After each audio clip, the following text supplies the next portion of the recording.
जय श्री कृष्णा मित्रों। कहानियों का मंच में आपका हार्दिक स्वागत है। एक छोटा सा गांव था जिसका नाम सुखपुर था। वहां एक किसान रामलाल अपनी पत्नी सुमित्रा के साथ रहता था। रामलाल मेहनती और ईमानदार किसान था, लेकिन उसकी एक ही ख्वाहिश थी कि उसके घर में एक बेटा हो। रामलाल और सुमित्रा ने कई बार भगवान से प्रार्थना की, लेकिन उनकी किस्मत हर बार उन्हें एक बेटी ही देती। रामलाल को बेटे की चाहत थी, क्योंकि उस समय गांव में बेटों को ही वंश का दीपक माना जाता था। वहीं बेटियों को उतना महत्व नहीं दिया जाता था। सुमित्रा, हालांकि अपनी हर बेटी को भगवान का आशीर्वाद मानती थी, वह अक्सर कहती, बेटियां तो भाग्यवानों के घर में जन्म लेती हैं। एक दिन हमारी ये बेटियां हमारा नाम रोशन करेंगी। लेकिन रामलाल का दिल इस बात को मानने को तैयार नहीं होता। गांव के लोग भी रामलाल को ताना मारते, क्या रामलाल इतने सालों की मेहनत के बाद भी वंश चलाने वाला बेटा नहीं हुआ। इन तानों से रामलाल का दिल और भारी हो जाता। लेकिन सुमित्रा हर बार उसे समझाती और कहती, हमारी बेटियां भी किसी बेटे से कम नहीं है। समय आने दो, तुम्हें गर्व होगा।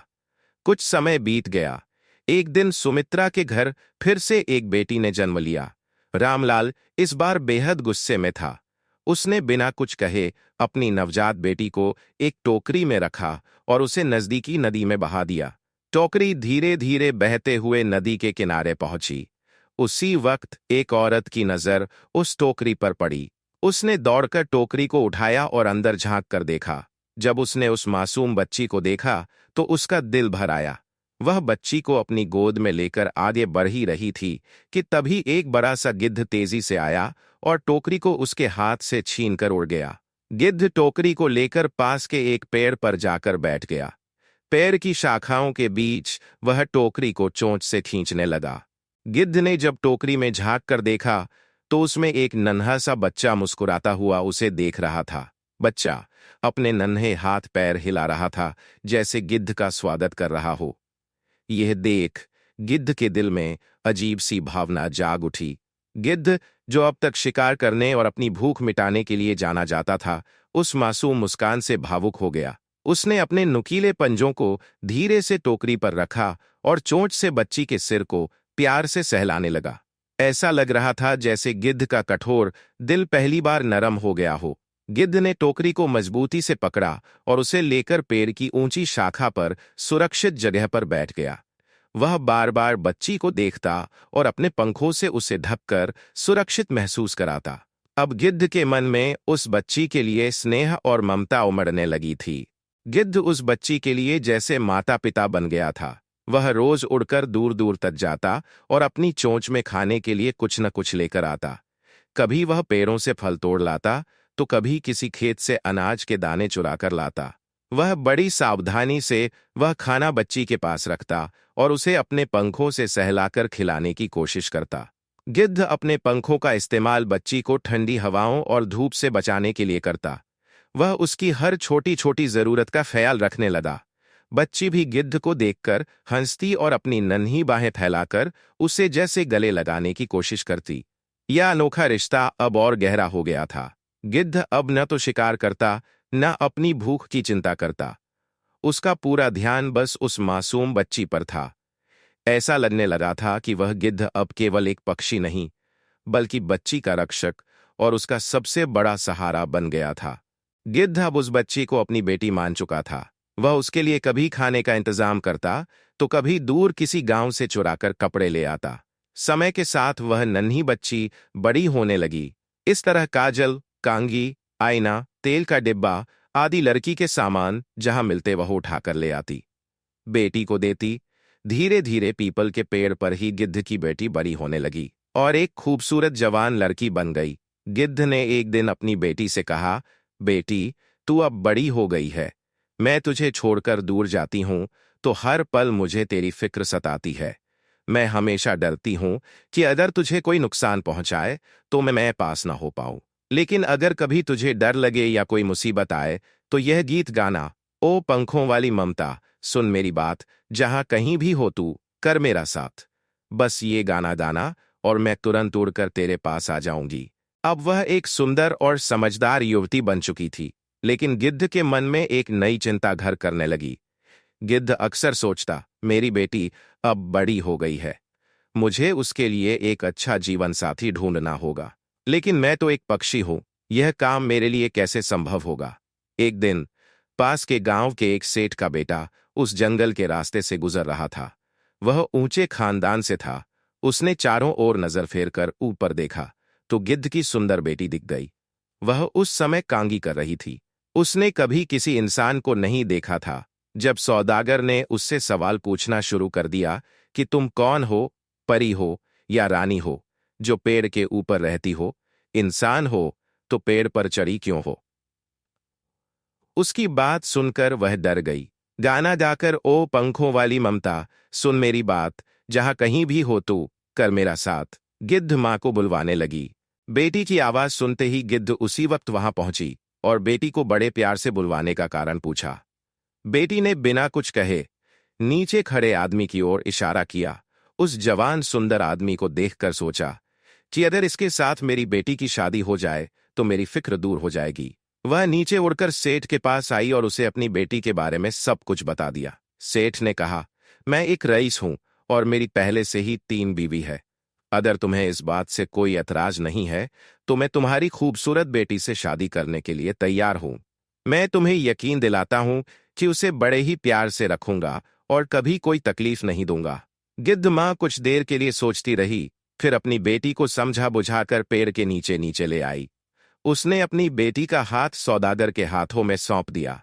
उसने मां से बिछड़ने के गम में रोती बिलखती हुई बेटी से कहा, जब भी तुझे मेरी जरूरत होगी वह गाना गाकर मुझे बुलाना, मैं उसी वक्त हाजिर हो जाऊंगी। सेठ गिद्ध की सुंदर बेटी को घर ले गया और बहुत ही प्यार मोहब्बत से उसके साथ जिंदगी बिताने लगे।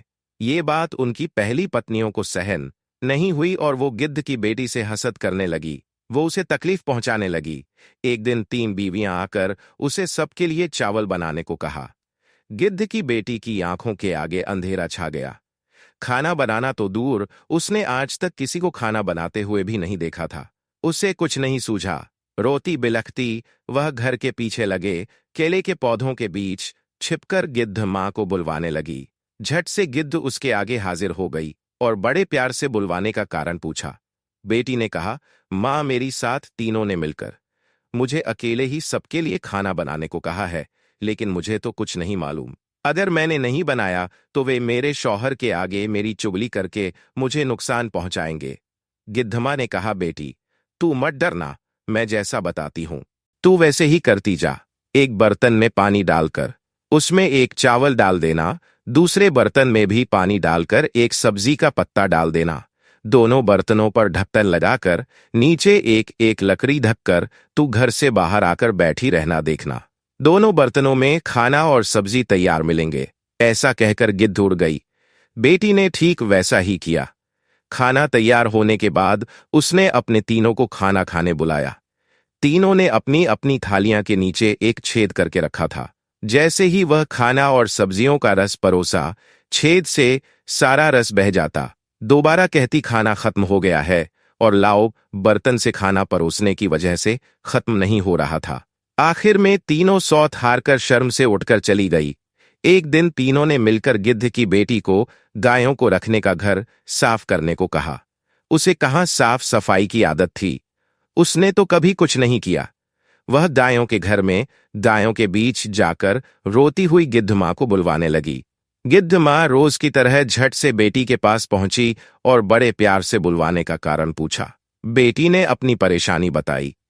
गिद्ध मां बोली, तू झाड़ू की एक काठी लेकर गोहाली के इस छोर से दूसरी छोर तक फेरती जा देखना, पूरा गहाली साफ हो उठेगा, कहकर गिद्ध मां उड़ चली। मां के बोलने पर वैसे ही बेटी ने काम किया और देखा कि गहाली एकदम चमक उठा है। सेठ गिद्ध की बेटी के कामकाज को देखकर और खुश हुआ और ज्यादा प्यार करने लगा। इस तरह दिन बीतने लगे। हर साल की तरह घर में एक दावत होने लगी। सेठ ने अपनी बीवियों को कपास देकर कहा, दावत में पहनने के लिए कमीज, शेरवानी, कपड़े और बना देना। कौन कितना अच्छा कपड़े बुन सकता है, मैं देखना चाहता हूं। तीनों बीवियां कपास को धोकर धुनकर सूत निकालकर तांत में कपड़े बुनने लगी। मगर गिद्ध की बेटी को यह सब कुछ नहीं आता था। वह रोनी सूरत लिए कपास हाथ में लिए बैठी रही। तीनों ने सोचा, इस बार यह बुरी तरह फंसी कपड़ा ना दे पाने पर सेठ इसे क्या करेगा पता नहीं, और मन ही मन खुश होने लगी। उधर दावत के दिन करीब आने लगे। गिद्ध की बेटी घर के पीछे केले के बगीचे में छिपकर मां को बुलवाने लगी। इस बार भी गिद्ध मां ने कुछ दिया, कहा, तू चिंता मत कर, जब तक मैं जिंदा हूं तुझे कुछ नहीं होने दूंगी। तू 4 बांस के लंबे टुकड़े ले आ और सब में थोड़े कपास भरकर उनका मुंह बंद कर देना। दावत के दिन जब तेरा शौहर तुझसे कपड़ा मांगेगा तब उन्हें यह चुंगे दे देना, कहकर गिद्ध मां उड़ चली। गिद्ध की बेटी ने कपास को हाथ तक न लगाया। यह देखकर तीनों को बड़ा मजा आया। दावत के दिन पति के पास एक एक कर तीनों बीवियां ने उन्हें हसीन कपड़े दिए और बदले में उसका का प्यार और दुआ ली। गिद्ध की बेटी ने 4 चुंगे उनके हाथ में थमा दिए। कपड़ों के बदले चुंगे को देखकर तीनों बीवियां ठहाके मारकर हंसने लगी। सेठ को भी गुस्सा आया। कहने लगा, ये सब क्या है? तेरे भुने हुए कपड़े कहाँ है? उसने छोटी बीवी को फटकार लगाई। गिद्ध की बेटी ने बिना डरे आराम से कहा, इन्हें खोल कर देखिए। जैसे ही सेठ ने बांस के चंग का ढक्कन खोला, एक से बढ़कर एक हसीन कपड़े निकल आए। सेठ ने कपड़े की बुराई देखकर वह अपनी छोटी बीवी पर और ज्यादा मोहब्बत लूटने लगा। उसने वही कपड़े पहने और दावत में शरीक हुआ। धीरे धीरे तीनों बीवियों को पता चला कि एक मादा गिद्ध आकर उसे सब कुछ सिखा जाती है। उन लोगों ने चुपके से वह गाना भी सीख लिया और एक दिन धोखे से गिद्ध को बुलाकर डंडे से पिट पीट कर उसे मार डाला।